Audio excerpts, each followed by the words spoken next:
रंगा और बिल्ला, इनको कौन नहीं जानता। 20वीं शताब्दी के सबसे बड़े अपराधी कहे जाने वाले रंगा और बिल्ला ने अपनी पूरी लाइफ में कई खतरनाक कांड किए। हद तो तब हो गई जब उन्होंने एक ऐसे जुर्म को अंजाम दिया जिसको जानकर पूरा देश उनसे नफरत करने लगा। यहाँ तक कि उनके घर वालों ने भी उनकी डेथ बॉडी लेने से इनकार कर दिया। आइए जानते हैं इन दोनों दरिंदों की कहानी को।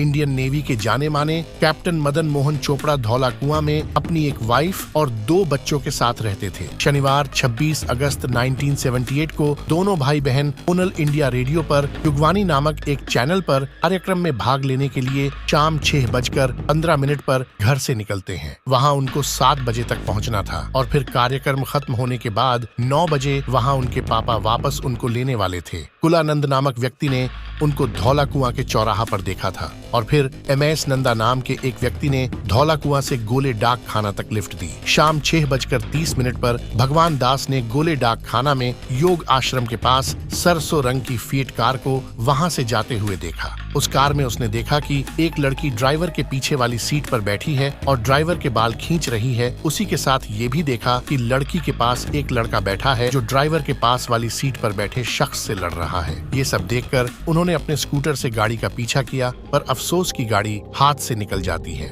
उसके बाद शाम 6:45 पर भगवान दास ने इसकी सूचना लोकल पुलिस थाना को दी और उन्होंने गाड़ी का नंबर HRK 8930 बताया, पर पुलिस कंट्रोल रूम के ऑफिसर ने इसे MRK 8930 नोट किया। जब वो कार बाबा खड़क सिंह मार्ग से होकर गुजरी तो वहां से गुजर रहे दिल्ली विकास प्राधिकरण के जूनियर इंजीनियर इंद्रजीत सिंह ने भी उस कार को शक भरी नजरों से देखा और जब उसको यकीन हो गया कि उसमें कुछ गड़बड़ है तो फौरन उसका पीछा किया। पर यहाँ भी बदकिस्मत से कार ने अपनी स्पीड बढ़ा ली और कार इंद्रजीत के नजरों से छूट गई। भगवान दास की तरह इन्होंने भी वहाँ के नजदीकी पुलिस स्टेशन राजेंद्र नगर को कार का सही नंबर नोट करके इन्फॉर्म कर दिया। पुलिस ने इतनी फुर्ती नहीं दिखाई और इसको एक नॉर्मल केस समझकर जाने दिया। वो एरिया उनके अधिकार एरिया से बाहर था, इसलिए वे मेरठ हाई कोर्ट से अनुमति लिए बिना आगे नहीं बढ़ सकते थे। इधर रात 8 बजे मदन मोहन सिंह ने जैसे ही अपने बच्चों का ऑडिशन सुनने के लिए रेडियो चालू किया तो पता चला कि उनकी जगह किसी और ने ले ली है। फिर उन्होंने सोचा कि शायद प्रोग्राम कैंसिल हो गया होगा।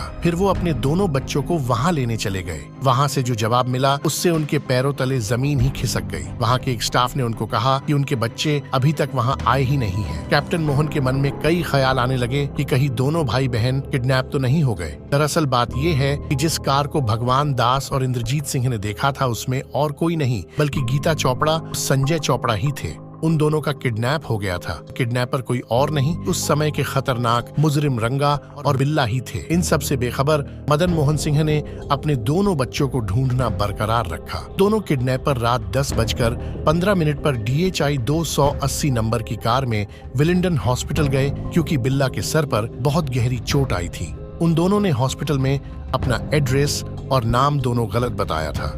के डॉक्टर द्वारा पूछे जाने पर उन्होंने बताया कि उनको कुछ चोरों ने मिलकर लूटा और उनकी घड़ी छीन कर भाग गए। हॉस्पिटल में ड्यूटी पर तैनात कांस्टेबल रणबीर सिंह ने उनकी रिपोर्ट पुलिस थाने में भेजी और लूट का केस मानकर पुलिस थाने से 2 और कांस्टेबल आए और रंगा और बिल्ला को वहां ले गए जहां उनको लूटा गया था। रंगा और बिल्ला उनको गलत स्थान पर ले गए। वहां से कोई लूट वाला सीन नजर नहीं आया तो उन दोनों को दूसरे दिन सुबह वापस बुलाने का फैसला किया। उसके बाद डॉक्टर के मर्जी के खिलाफ जाकर वो दोनों तुरंत वहां से निकल गए। दूसरे दिन जब पुलिस रंगा और बिल्ला द्वारा बताए गए एड्रेस पर पहुंची तो पता चला कि एड्रेस पर तो कोई और ही रहता है। इसी के साथ पुलिस ने उस कार के नंबर का पता लगाया तो पता चला कि वो नंबर किसी स्कूटर का था। तब पुलिस को शक हुआ कि मामला नॉर्मल नहीं है। इधर कैप्टन मोहन सिंह ने भी अपने बच्चों की गुमशुदा रिपोर्ट पुलिस थाने में दर्ज करा दी। उन्होंने अपनी ओर से ही दोनों मासूमों को ढूंढना बरकरार रखा। अभी तक पुलिस की ओर से भगवान दास और इंद्रजीत की रिपोर्ट पर कोई एक्शन नहीं लिया गया था। 28 अगस्त 1978 को शाम 6 बजे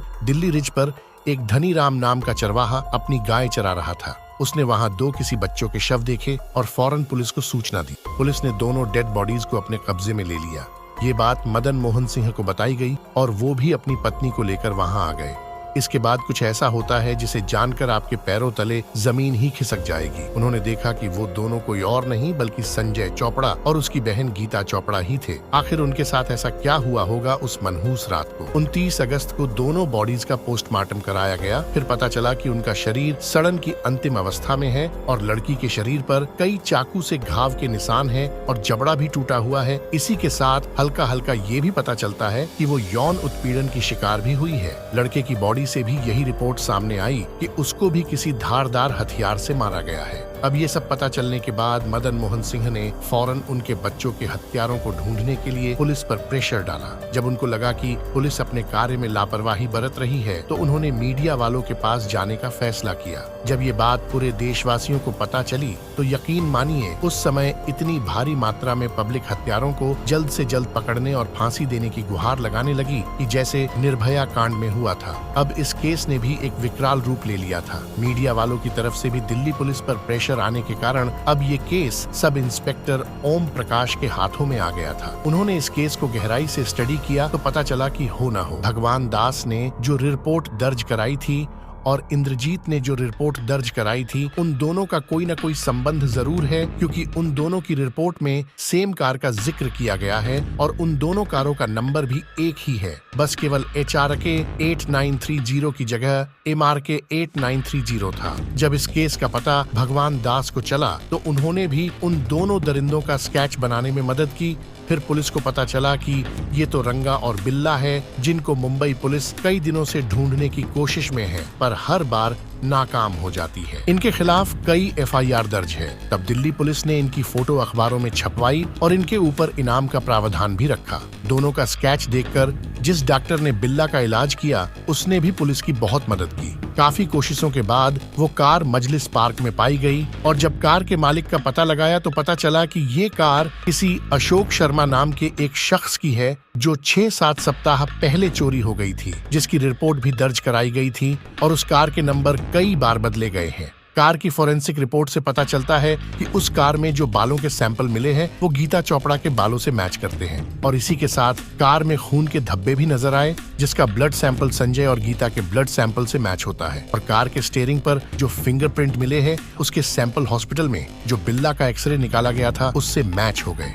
अब केवल दोनों मुजरिमों को जेल के पार ले जाना था, इसलिए सारे अखबारों में और मीडिया पर उन दोनों के फोटो को पब्लिश करवाया गया। 8 सितंबर 1978 को रंगा और बिल्ला कालका मेल ट्रेन में चढ़ गए। जिस डिब्बे में वे दाखिल हुए वह सैन्य कर्मियों के लिए आरक्षित था, इसलिए उन्हें अपना पहचान पत्र दिखाने के लिए कहा गया। उन्होंने सेना के जवानों के साथ हाथापाई शुरू कर दी। AV शेट्टी ने उन्हें एक अखबार की तस्वीर से पहचाना। फिर उन्हें नई दिल्ली रेलवे स्टेशन पर इंस्पेक्टर VP गुप्ता को सौंप दिया गया। उनके बैग की तलाशी लेने पर पुलिस को एक तलवार मिली।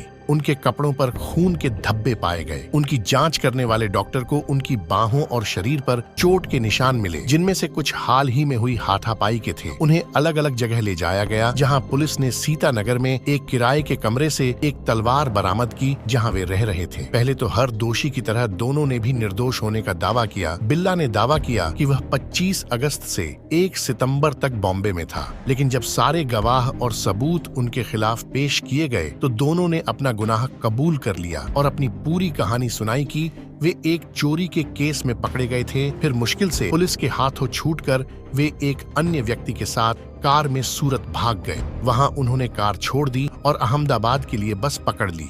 इसके बाद उन्होंने दिल्ली के लिए ट्रेन पकड़ी। 17 अगस्त को उन्होंने एक कार चुराई, लेकिन अच्छी हालत में न होने के कारण उसे छोड़ दिया। 18 अगस्त को रंगा रक्षाबंधन पर अपनी बहन से मिलने के लिए पानीपत गया था। 19 अगस्त को उन्होंने एक और कार चुराई और उसकी प्लेटें बदल दी, लेकिन उसकी गति खराब होने पर उसे छोड़ दिया। उस दिन अपराध में इस्तेमाल की गई कार अशोक होटल से चोरी हो गई थी और उन्होंने उसकी प्लेटें बदल दी थी। 24 अगस्त को उन्होंने मजलिस पार्क में मकान किराए पर लिया। उन्होंने तय किया कि वे अगले दिन एक जोड़े का अपहरण करेंगे, फिर उन्हें अपने घर ले जाने के लिए मजबूर करेंगे ताकि वे उसे लूट सकें, लेकिन कार में घूमते समय उन्हें कोई शिकार नहीं मिला। 26 अगस्त को पूरे दिन घूमने के बाद उन्हें भाई बहन मिले और उन्हें लगा कि वे एक अमीर परिवार से हैं। उन्होंने उन्हें लिफ्ट की पेशकश की और बच्चों ने स्वीकार कर लिया। बिल्ला ने पहले ही भीतरी दरवाजे के हैंडल ढीले कर दिए थे। फिर उसने उन्हें बाहर निकाला। बच्चे बिल्ला से झगड़ने लगे, जिसके बाद बिल्ला ने छोटी कृपाण से उन्हें डराने की कोशिश की। इसके बाद उन्होंने कार को बुद्ध जयंती पार्क में पार्क कर दिया। उन्होंने कार का नंबर बदलकर DHI 280 कर दिया। बच्चों से उनके माता पिता के बारे में पूछा गया। उन्होंने उत्तर दिया कि उनके पिता एक नौसेना अधिकारी थे। रंगा ने सुझाव दिया कि बच्चों को छोड़ देना चाहिए, क्योंकि पिता के पास शायद ज्यादा पैसा नहीं होगा, तो किडनैप करने से कोई फायदा नहीं होगा। बिल्ला ने बच्चों को बताया कि लड़की का इस्तेमाल डकैती में किया जाएगा, जिसमें वह पालम हवाई अड्डे से आ रहे एक जौहरी की कार को रोककर लिफ्ट मांगेगी। उसके बाद उन्हें जाने दिया जाएगा। वे एक कच्ची सड़क पर चले गए और फिर लड़के को वाहन से लगभग 100 गज दूर ले गए। रंगा को बिल्ला ने लगभग 3 फीट लंबी कृपाण से लड़के पर हमला करने के लिए मजबूर किया था। एक झटके के बाद रंगा आगे नहीं टिक पाए। बिल्ला ने कृपाण छीन ली और लड़के पर कई वार किए। लड़का मर गया। रंगा ने ब्लेड साफ किया तो बिल्ला ने बच्ची के साथ दुष्कर्म किया। जब लड़की के साथ दोबारा दुष्कर्म किया जा रहा था तो उसने कृपाण उठाई और बिल्ला के सिर पर दे मारी। लड़की सड़क की ओर भागी, लेकिन रंगा ने उसे पकड़ लिया। उन्होंने उसे कपड़े पहनाए और उससे कहा कि वे उसे उसके भाई के पास वापस ले जा रहे हैं। जब वह आगे चल रही थी तो बिल्ला ने उस पर पीछे से हमला कर उसे मार डाला। इसके बाद उन्होंने लड़की को झाड़ियों में फेंक दिया और चले गए। ज्यादा खून निकलने पर उन्होंने कार को धोया। 28 अगस्त को बिल्ला ट्रेन से बम्बई के लिए रवाना हुआ। 30 अगस्त को रंगा को पता चला कि कुछ बॉम्बे पुलिसकर्मी दिल्ली में थे। उसने प्लेटें बदली और कार को अपने किराए के स्थान से कुछ लेन दूर पार्क किया। 31 अगस्त को उन्होंने देखा कि पुलिस को कार मिल गई है। बिल्ला उसी दिन लौट आया। उसके बाद उनको ट्रेन से पकड़ लिया गया। दोनों को 31 जनवरी 1982 को फांसी दे दी गई। बिल्ला शांत था, लेकिन रंगा ने फांसी पर चढ़ने का विरोध किया। उनके शवों पर उनके रिश्तेदारों ने भी दावा तक नहीं किया। तो दोस्तों, ये थी खुखार दरिंदों रंगा और बिल्ला की कहानी। उम्मीद करता हूँ कि आपको ये कहानी पसंद आई होगी। ऐसी ही और क्राइम से जुड़ी कहानियों को जानने के लिए इस वीडियो को लाइक करके हमारे इस चैनल को सब्सक्राइब जरूर करें। मिलते हैं ऐसी ही और एक नई वारदात के साथ। तब तक के लिए सावधान रहें, सुरक्षित रहें। धन्यवाद।